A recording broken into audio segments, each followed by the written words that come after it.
আরে কিসের এত ক্ষমতা? উষ্টা খেলে নখ ভেঙে যায়, গাড়ির নিচে পড়লে পিষে যেতে হয়, পানিতে পড়লে ডুবে যেতে হয়, ছাদ থেকে পড়লে দুমড়ে মুচড়ে যেতে হয়, আগুন লাগলে পুড়ে যেতে হয়। আমরা এত দুর্বল মানুষ, কিসের এত আমাদের ক্ষমতা? 20 কিলোমিটার বেগে দৌড়ানোর ক্ষমতা, অথচ আল্লাহ এই দুইটা পা দিয়ে 60 বছর দাঁড় করায় রাখে, এমন পা যেখানে একটা কাঁটা ঢুকে যায়। এই একটা ছোট্ট কাঁটা আর সুই ঢুকে গেলে হাঁটার ক্ষমতা নাই কারো ব্যথায়। এত দুর্বল মানুষকে কে সোজা সাবলীল করে হাঁটায়? তাহলে ইবাদত কার হবে? উনি সালাতে ডাকলে ঘুমায় থাকার ক্ষমতা ওনার বান্দাদের আছে? যারা ঘুমিয়ে থাকে তারা কি কৃতজ্ঞ নাকি অকৃতজ্ঞ? আল্লাহ সুবহানাহু ওয়া তাআলা কোরআনুল কারীমে বলছে, ইয়াউমা লা ইয়ানফাউ মালুন ওয়ালা বানুন, যেদিন ধন সম্পদ সন্তান সন্ততি কাজে আসবে না, ইল্লা মান আতাল্লাহা বিকলবিন সালিম, সেদিন শুধু উপকৃত হবে বিশুদ্ধ অন্তঃকরণ নিয়ে যে আল্লাহর কাছে যাবে। সিগারেটখোর, মদখোর, জুয়ারি, নেশারি, মারামারি করা লোক, দুর্নীতিবাজ, ঘুষখোর, সুদখোর, মিথ্যাবাদী, মিথ্যুক, নাচ গান করনেওয়ালা, এদের হৃদয় বিশুদ্ধ? নাকি 5 ওয়াক্ত সালাত আদায়কারী, সদা সত্যবাদী, আল্লাহ ভীরু, এদের হৃদয় বিশুদ্ধ? কার? যে জুমার দিন সর্বশ্রেষ্ঠ দিনকে কেন্দ্র করে শেভ করে, তার হৃদয় বিশুদ্ধ না? এদেশে শেভের দিন কোন দিন বলতে পারেন? এদেশে শেভের দিন কোন দিন বলতে পারেন? বিয়ের দিন শুক্রবার, শেভের দিন শুক্রবার। এই দেশে সিনেমা নাটক রিলিজ হয় কোন দিনে বলতে পারেন? কেন? সবার বন্ধ, সময় আছে সিনেমা দেখবে, এই জন্য শুক্রবারে সিনেমা নাটক বের হয় এদেশে। রমাদানের পর ঈদ আসে, ইবাদাহ, কুরবানি আসে, ইবাদাহ। ওরা জেনে গেছে, ইহুদি নাসারারা, মুনাফিকদের অনুসারীরা জেনে গেছে, এখানকার মুসলিমরা আল্লাহর পক্ষ থেকে দেওয়া আনন্দ, ঈদের আনন্দ, আল্লাহর ইবাদত সৎ পথে না থেকে সিনেমা নাটকে মজে উঠবে, মেতে উঠবে। তাই ওরা ঈদ কুরবানি কেন্দ্র করে ওরা সিনেমা নাটক বানায়। ওরা জানে সবার ছুটি, চাকরি নেই, বাকরি নেই, বেতন আছে। এমন সুযোগের সময় ওরা নিজ পিতামাতা নিজের কোরআনের অজ্ঞতা দূর করবে না, আলিফ বাতা বলতে পারে না তা শিখবে না, সালাতের রুকু, এই যে আহকাম হুকুমগুলো ওরা জানে না, তাসবিহ তাহলিলগুলো ওরা জানে না, ওরা শিখবে না, ওরা সিনেমা নাটক দেখবে। মুনাফিকদের অনুসারীরা জেনে গেছে যে আমরা নামে মুসলমান, সময় পেলেই সিনেমা দেখব, সময় পেলেই নাটক দেখব, এই জন্য ওরা জানে কখন আমাদের বন্ধ, সে অনুযায়ী সিনেমা নাটক ওরা করে। এ হচ্ছে আমাদের ইমেজ মুনাফিকদের অনুসারীদের, শয়তানদের অনুসারীদের কাছে। ওরা জেনে গেছে আমরা কখন শেভ করি, ওরা জেনে গেছে আমরা কখন সিনেমা নাটক দেখি, সে অনুযায়ী ওরা আমাদের জন্য বানায়।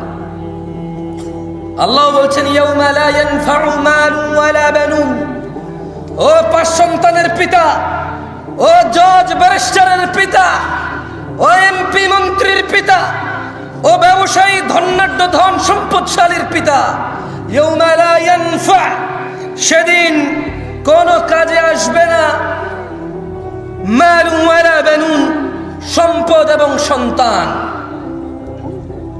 ইল্লা মান আতাল্লাহা বিকলবিন সালিম, সেদিন শুধু উপকৃত হবে যে আল্লাহর কাছে একটা বিশুদ্ধ, সুন্দর, পরিষ্কার অন্তর নিয়ে হাজির হবে। ওয়াউজলিফাতিল জান্নাতু লিল মুত্তাকিন, আল্লাহ ভীরুদের জন্য জান্নাতকে নিকটবর্তী করা হবে। ওয়াবুররিজাতিল জাহিমু লিল গাওয়িন, ওয়াবুররিজাতিল জাহিমু লিল গাওয়িন, এবং পথ ভ্রষ্টদের জন্য জাহান্নামকে উন্মোচিত করা হবে। লা হাওলা ওয়ালা কুওয়াতা ইল্লা বিল্লাহিল আলিয়্যিল আযীম।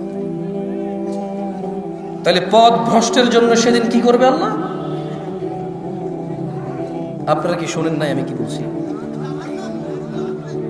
জাহান্নামকে কি করবে? খুলবে। জাহান্নামকে কি করবে?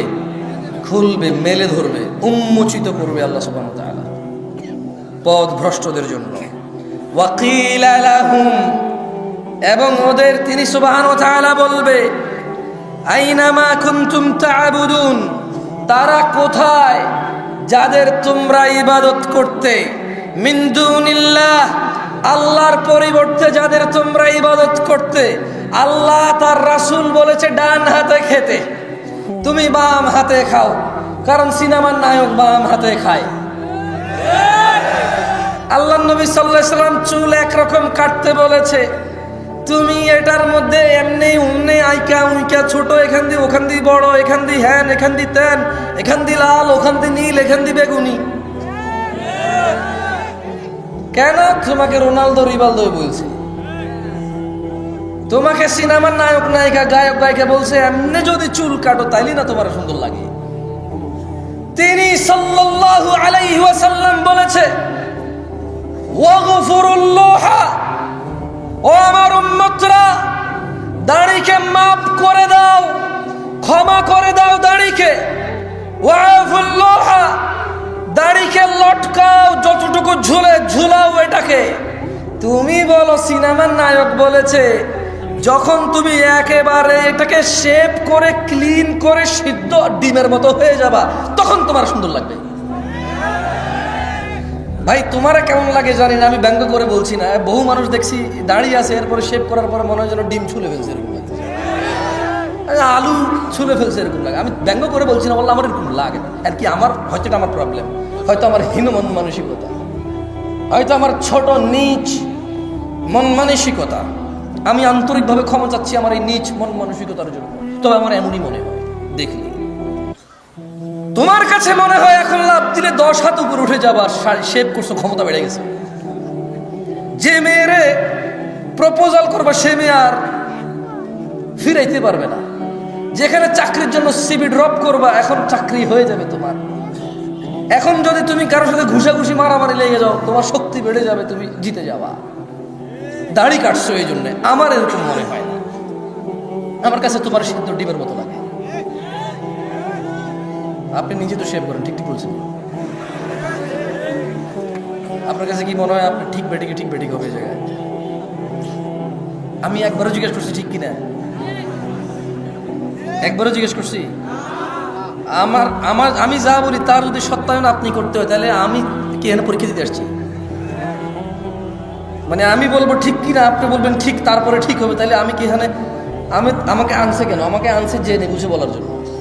এবারে যদি আমার বলায় ভুল হয় আপনি সংশোধন করে দেবেন। আমি আপনাকে ঠিক বেঠিক জিজ্ঞেস করবো কেন? আমি পাগল যে আপনারা বলবো ঠিক, আপনি ঠিক বললে আমার গা গরম হয়ে যাবে। ও আল্লাহ, কত মানুষ ঠিক বলে। হ্যাঁ, এভাবে ঠিক ব্যাঠিক হয় না ভাই। এই পুরো পৃথিবীর সব মানুষ যদি কোনো একটা ঠিককে ব্যাঠিক বলে এটা ঠিক থেকে যাবে। এই পুরো পৃথিবীর সব মানুষ যদি একটা ব্যাঠিককে ঠিক বলে এটা ব্যাঠিক থেকে যাবে।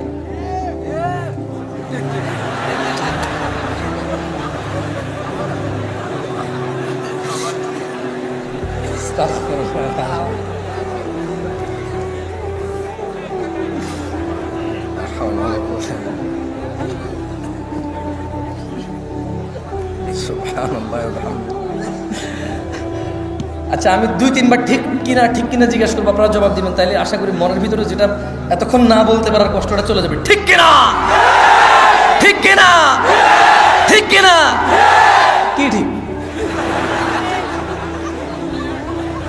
এই দেশে ঠিক কিনা বলার পরে যে ঠিক বলে সবাই, এটার কোনো ঠিক থাকা দরকার নাই। এই ঠিক কিনাটাই ঠিক, বুঝছেন? কোনো সাবজেক্ট হওয়া লাগবে না, ঠিক কিনা এটাই একটা সাবজেক্ট, এটাই ঠিক। এবং ধরেন আমি বলি আমাদের অবস্থা এমন, আমি দেখলাম যে ধরেন এক্স ওয়াই রে ঘুষি দিছে, আমি হইলাম জেড, এটা দেখছি। এক্স ওয়াই রে ঘুষি দিছে, আমি জেড দেখছি। এখন এক্স এসে যখন আমার বলো যে জামশেদ ভাই কোন জীবনে বেয়াদবি দেখছেন? না। আপনাদের সাথে কোনোদিন বেয়াদবি করছি? না, আসলে করেন নাই।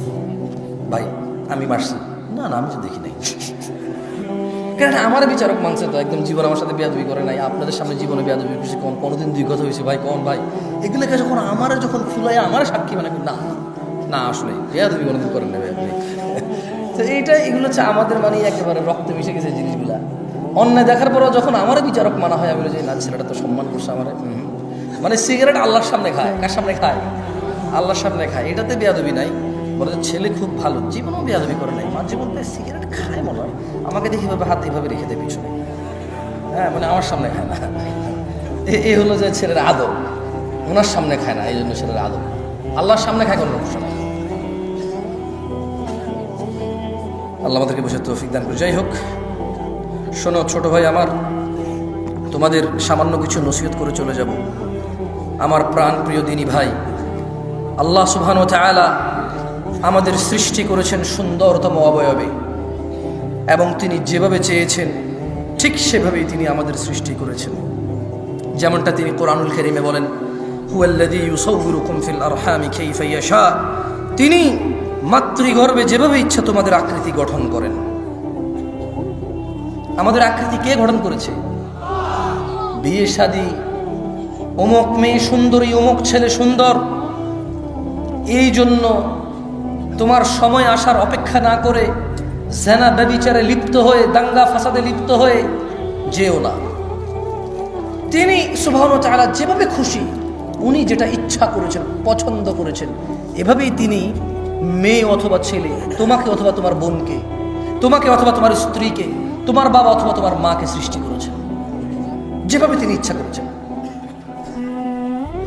সময় আসার পূর্বে জেনা ব্যভিচারে লিপ্ত হয়ে সমাজ জাতি বিশৃঙ্খল করে তুলিও না তোমরা। সামাজিক ফিতনা ফাসাদ, পারিবারিক দ্বন্দ্বে তোমরা নিজেরা একে অপরের ধ্বংস কামনা করিও না। গান বাজনা থেকে বিরত থাকো। ইয়া শিবাব, হে যুবকরা, আহলুল মুনাফিকদের ফাঁদে পা দিও না। তারা চায় তোমরা গান বাজনায় মেতে থাকো, অথচ আল্লাহ সুবহানাহু ওয়া তাআলা সূরা লুকমানে বলেন, ومن الناس من يشتري لهو الحديث ليضل عن سبيل الله بغير علم ويتخذها هزوا أولئك لهم عذاب مهين।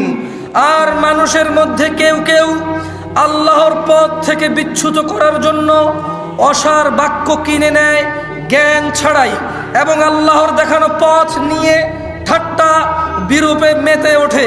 তাদের জন্য রয়েছে অবমাননাকর শাস্তি। রাসূল সাল্লাল্লাহু আলাইহি সাল্লাম বলেন, আমার উম্মতের কিছু লোক মদের নাম পাল্টিয়ে তা পান করবে। তাদের সামনে গায়িকারা বিভিন্ন বাদ্যযন্ত্র সহকারে গান করবে। আল্লাহ তাআলা তাদের ভূগর্ভে বিলীন করে দেবেন এবং কিছুকে আকৃতি বিকৃত করে দেবেন। ইয়া শিবাব, গান বাজনা থেকে বিরত থাকো। আহলুল মুনাফিকরা চায় তোমরা তোমাদের সুন্দর জীবন ও যৌবন গান বাজনায় মেতে উঠে, গান বাজনায় ভুলে গিয়ে নিজেদের ভবিষ্যৎ, নিজেদের দিন, আখলাক, চরিত্র, নিজেদের জীবনের গুরুত্ব, যৌবন তোমরা বিসর্জন দাও। তারা চায় তোমরা, তারা যেভাবে নাচে সেভাবে নাচো, যেভাবে নাচায় সেভাবে নাচো। তোমরা তাদের অ্যালগরিদমে চলে আসো। তারা আজকে এই গান, কালকে ওই গান, আজকে এই সিনেমা, কালকে ওই সিনেমা, পরশু অমুক সিনেমা চলে আসছে, আসতেছে, আসবে, বানাইছে, বানাবে, বানাতে পারে। তোমাদের একটা চক্রের ভিতরে তারা রেখে দিয়েছে। ইয়া শিবাব, হে যুবকরা, আহলুল মুনাফিকদের ফাঁদে পা দিও না।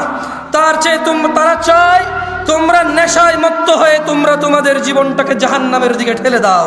তারা চায় তোমরা নেশায় মত্ত হয়ে, নেশায় নিজেকে উজাড় করে দিয়ে, উৎসর্গ করে দিয়ে তারা চায় তোমরা জাহান্নামের নিকটবর্তী হয়ে, জাহান্নামের গভীরে গহ্বরে তোমরা বিলীন হয়ে যাও।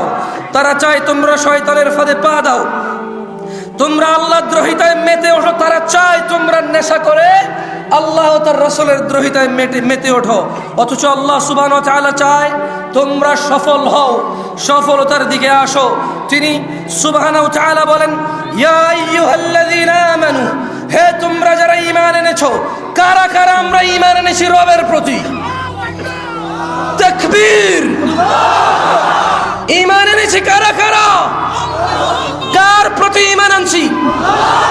তিনি আরশের মালিককে, বিচার দিবসের মালিককে, জান্নাত জাহান্নামের মালিককে, সুস্থতাকারীকে, রিজিক দাতাকে আমরা ওনার প্রতি ঈমান আনছি।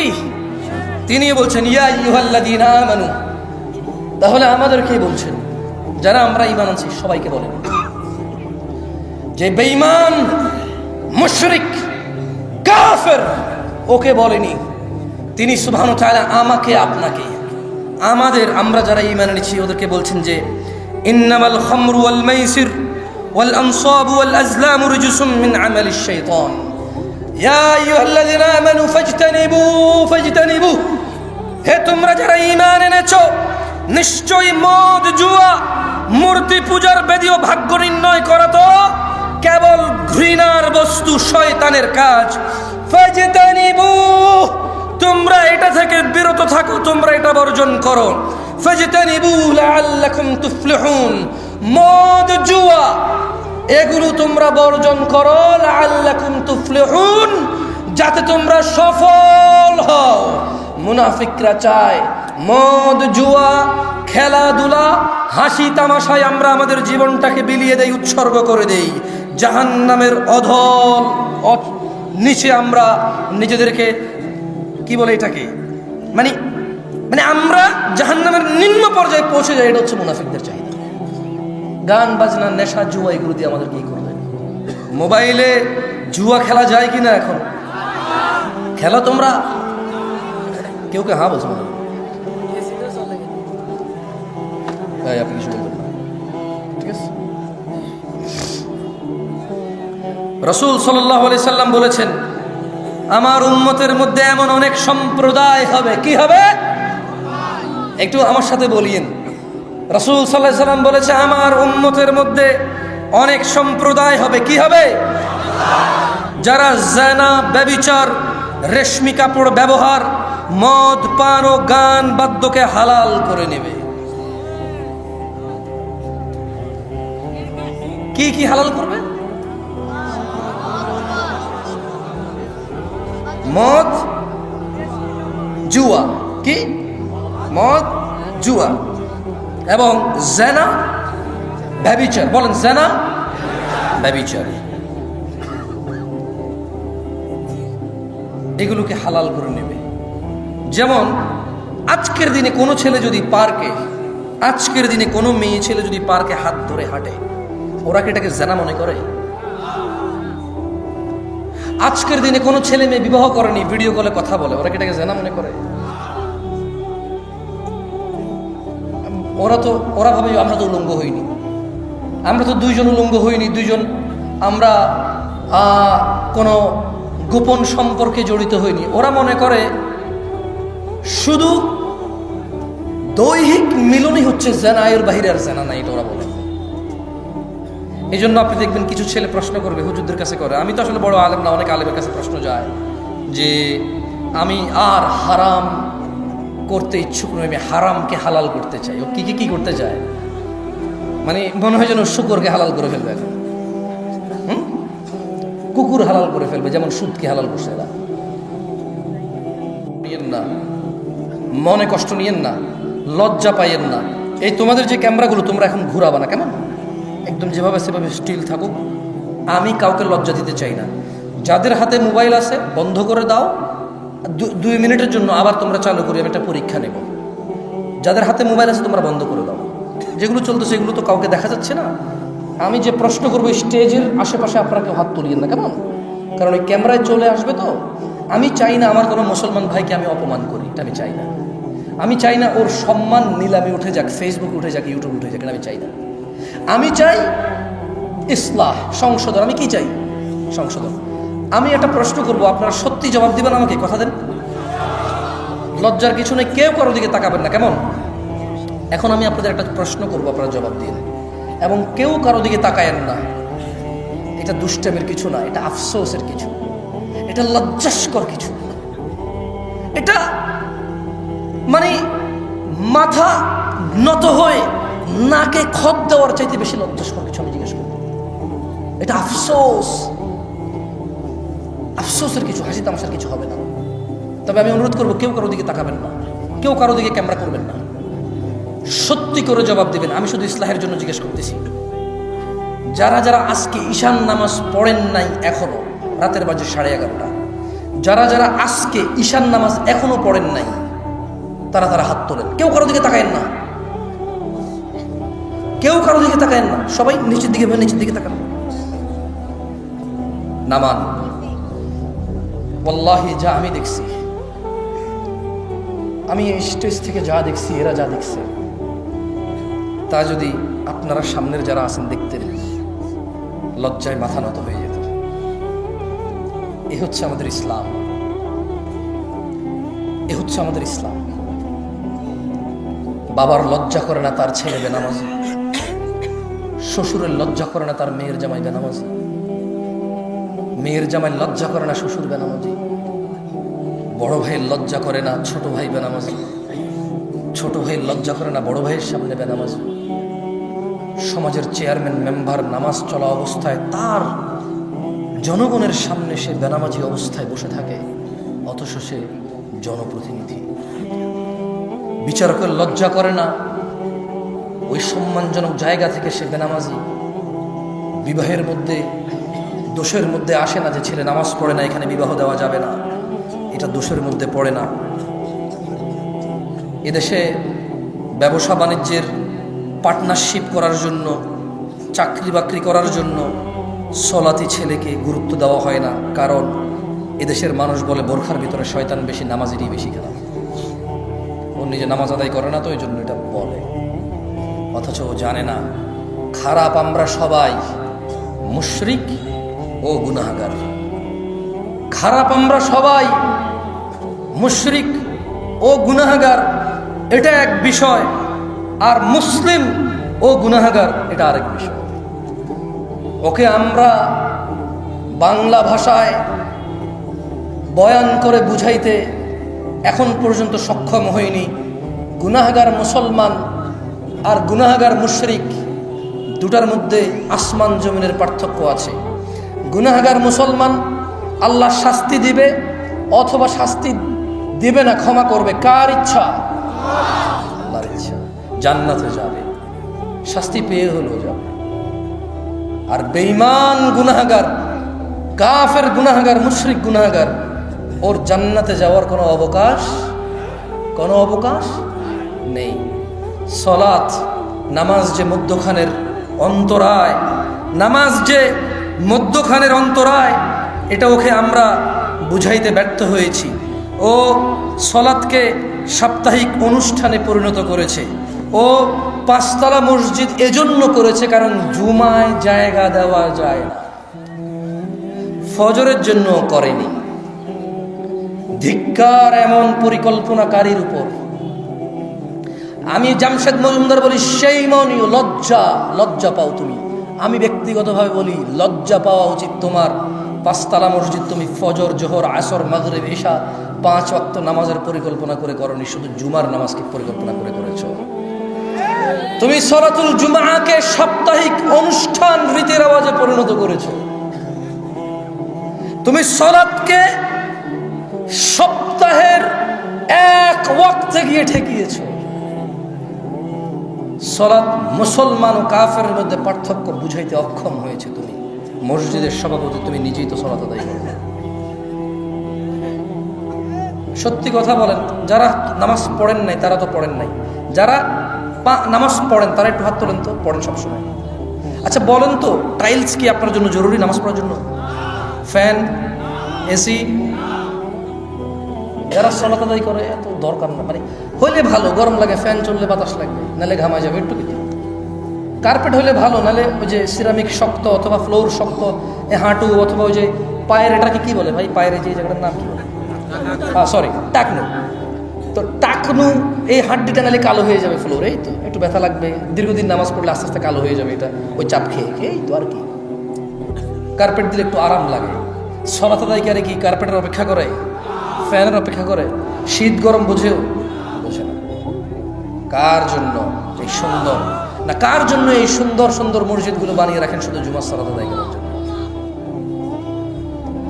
মুসলিমদের টাকা অপচয় করা ছাড়া কিচ্ছু না। বানান, আল্লাহ তৌফিক দেখে একসময় ভরে যাবে ইনশাআল্লাহ, কারণ দিন অনেকের কাছে স্পষ্ট এখন, মাশাআল্লাহ। আমি এতটুকু বলতে পারি, আজকের দিনের মুরব্বীরা, আজকের দিনের যুবকদের অনেক ভুল দেখে। এগুলো হচ্ছে টেকনোলজি, মানে ওদেরকে দ্রুত করে দিচ্ছে, ওদেরকে কি করে দিছে? ফাস্ট করে দিছে। এছাড়া মুরব্বীদেরকে যদি আমি বলি বুকে হাত দিয়ে সত্য কথা বলেন তো, আপনার যুগের যেই জোয়ান পোলাপান ছিল, এখনকার যুগের পোলাপান কি অনেকেই দাড়ি রাখে না? বললো যে হ্যাঁ, আগের তুলনায় এখন অনেক বেশি রাখে। এখন অনেক ছেলে পেলে, অনেক পয়সাওয়ালার ছেলে পেলে, অনেক স্মার্ট ঘরের ছেলে পেলে, অনেক জেনারেল ছেলে পেলে 5 ওয়াক্ত নামাজ পড়ে দাড়ি রাখে, মাশাআল্লাহ। এরকম আছে এখন অনেক মানুষ দিন শিখতে চায়। একটা সময় মাহফিলে এত মানুষ, এটা কল্পনা করা যেত মুরব্বীরা যারা আছেন, করা যেত না। এখন মানুষ চায়।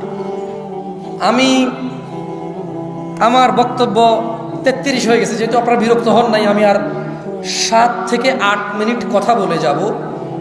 আমি আপনাদের অনুরোধ করব, আমি সেই দূর থেকে আসছি, অনেক দূর থেকে আসছি। আমার এই আশা আপনি আস্থা রাখেন।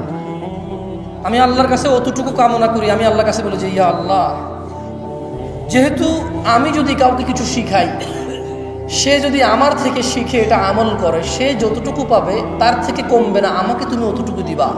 সেজন্য আমি আল্লাহর কাছে দোয়া করি, আল্লাহ আমি যা শিখাই মানুষকে তুমি তা শিখে মানার তৌফিক দান করো, এবং আমাকেও তা পালন করার সর্বোচ্চ তৌফিক দান করো। 6 থেকে 7 মিনিট বা 10 মিনিট কথা বলবো, মনোযোগ দিয়ে শোনেন, দেখেন আপনার জীবন পরিবর্তন হয় কিনা। যদি এতে না হয়, আপনি চেষ্টা করিয়েন যাতে ইলম অর্জন করার চেষ্টা করেন, যাতে আপনার জীবনটা পরিবর্তন হয়। ইলম ছাড়া জীবন পরিবর্তন আসবে না। আন আবি হুরায়রা রাদিয়াল্লাহু আনহু قال, আপনারা সবাই আছেন? মনোযোগ সহকারে বলেন বিসমিল্লাহ। সুবহানাল্লাহ, সুবহানাল্লাহি ওয়া বিহামদিহি, সুবহানাল্লাহিল আযীম, সুবহানাল্লাহি ওয়া বিহামদিহি, সুবহানাল্লাহিল আযীম। বলেন আল্লাহুম্মা সাল্লি আলা মুহাম্মদ ওয়া আলা আলি মুহাম্মদ কামা সাল্লাইতা আলা ইব্রাহিম ওয়া আলা আলি ইব্রাহিম ইন্নাকা হামিদুম মাজিদ। আল্লাহুম্মা বারিক আলা মুহাম্মদ ওয়া আলা আলি মুহাম্মদ কামা বারাকতা আলা ইব্রাহিম ওয়া আলা আলি ইব্রাহিম ইন্নাকা হামিদুম মাজিদ। দেখেন, আপনাকে কি দিতে পারবো ভাই আমি জানি না, তবে এতটুকু বলি, আল্লাহ নবী সাল্লাল্লাহু আলাইহি ওয়াসাল্লাম বলেছে সুবহানাল্লাহ একবার পড়লে আসমান জমিনের খালি জায়গা নেকিতে পূর্ণ হয়ে যায়। সো আপনি এটা বলছেন আলহামদুলিল্লাহ। এরপর বলছে আলহামদুলিল্লাহ তামলাউল মিজান, আলহামদুলিল্লাহ বললে কিয়ামতের মাঠে যে পাল্লা হবে, মাপবে, গুনাহ এবং নেকি মাপবে। আলহামদুলিল্লাহ তামলাউল মিজান, আলহামদুলিল্লাহ শব্দটা বললে মিজান ভারী হয়ে যায়। সো এই জন্য আলহামদুলিল্লাহ বলাইছি, সুবহানাল্লাহ বলাইছি। ওই জিকির করাই নাই আর কি, শিখাইছি। জিকির করে নাই, বলো লা ইলাহা, এগুলো করে না, ওটা করি নাই আর কি, শিখাই দিছি যে সুবহানাল্লাহ বলিয়েন, আসমান জমিনের খালি জায়গা পূর্ণ হবে নাকি। এবং ওই যে দুরূদ যদি কেউ একবার পড়ে, কয়বার? 10 বার রহমত নাজিল হবে। কয়বার? সরি, 10টা রহমত। কয়টা? 10টা গুনাহ ক্ষমা হবে, মর্যাদা বৃদ্ধি হবে। তো যদি আজকের মাহফিল থেকে যে বলেন যে কি পাইছে, আমি ভাই আপনাকে মুসলমান থাকার মিনিমাম উপায় বলবো, মানে এরপরে আপনি আর মুসলমান না, এরপরে আপনি আর মুমিন না, এটা মিনিমাম। এটা কি আমি এখন যেটা বলবো, এটা হচ্ছে মানে মুসলমান আর কাফের, মুনাফিক আর মুসলমান, মুশরিক আর মুসলমানের মধ্যে পার্থক্যটা দিয়ে যাব আপনাকে। এবার আপনি সিদ্ধান্ত নেবেন, আপনি কি মুসলমান হয়ে থাকবেন, মুমিন হয়ে থাকবেন, মুত্তাকি হয়ে থাকবেন, নাকি কাফের, মুনাফিক, মুশরিক হয়ে পৃথিবী থেকে বিদায় নেবেন। সিদ্ধান্ত কার? আপনাদের। যাই হোক, আন আবি হুরায়রা রাদিয়াল্লাহু আনহু, আবু হুরায়রা রাদিয়াল্লাহু আনহু থেকে বর্ণিত, তিনি বলেন রাসূল সাল্লাল্লাহু আলাইহি সাল্লাম বলেছেন, আমার সাথে একটু বলেন তো, কুল্লু উম্মতি ইয়াদখুলুনাল জান্নাহ। মুখ কি শক্ত হয়ে যাচ্ছে? বলেন আমার সাথে, কুল্লু উম্মতি ইয়াদখুলুনাল জান্নাহ। আমার সমস্ত উম্মত জান্নাতে যাবে। কে বলেছে? রাসূলুল্লাহ। কে বলেছে? সাল্লাল্লাহু আলাইহি ওয়াসাল্লাম। তিনি বলেছেন ইল্লা মান আবা, শুধু আবা জান্নাতে যাবে না। ক্বালু, সাহাবারা বলল, ওয়ামান ইয়াবা ইয়া রাসূলুল্লাহ, কে আবা ইয়া রাসূলুল্লাহ সাল্লাল্লাহু আলাইহি ওয়াসাল্লাম। তিনি সাল্লাল্লাহু আলাইহি ওয়াসাল্লাম বললেন, মান আতাআনি, যেই ব্যক্তি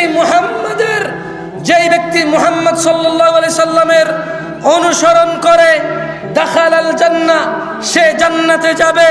ওয়া মান আসানি, আর যে ইবাদতের ক্ষেত্রে নেকির জন্য, কল্যাণের জন্য, মুক্তির জন্য কোন ইবাদত করে অথচ আল্লাহর নবীর পক্ষ থেকে সাব্যস্ত নয়, সেই হচ্ছে আবা, সেই জান্নাতে যাবে না। আপনি সালাত শেষে দোয়া করবেন, মুনাজাত করবেন, এটা আপনার আর আপনার রবের সর্বোচ্চ আপনার নিরাপত্তা, যে আপনি কার কাছে হাত তুলেছেন, কার কাছে দিবে কে, কবুল করবে কে, কার কাছে চাইবেন, চাওয়া উচিত কার কাছে। তাহলে আপনি নামাজ শেষে হাত তুলবেন কার কাছে? কিন্তু আপনি একা তুলবেন নাকি আপনি ইমাম সাহেব সবাইকে নিয়ে সম্মিলিতভাবে তুলবেন? আর ভাই জবাব জিজ্ঞেস করতেছি না ভাই, শুনুন, আমি জিজ্ঞেস করি, ভেজাল লাগাইন না ভাই, এমনিতে ভেজাল শেষ নাই। কি বলি আগে দেখেন, আগে কি বলি দেখেন। আমি আগেই বলছি, আপনি কিছু বললে যায় আসে না, আমি বলতে উঠছি তো। আমি যখন আপনার থেকে বলানো লাগবো আমি নিজে আপনার বলে বলাবো ইনশাআল্লাহ, কেমন? নিরাপত্তার বোঝেন ভাই, যাইতে হইব তো নিরাপত্তা, বুঝছেন? কনিক যদি আবার বোঝেন না, মায়ের খাবো নাকি এখন ভাই? অদ্দুর মানে সাহস এখন আমার হয় না যে মায়ের খাবো আর বলবো না, দরকার নেই ভাই। বাইসে থাকলে বহুত কথা কইতে পারবো ইনশাআল্লাহ, বোঝেন নাই?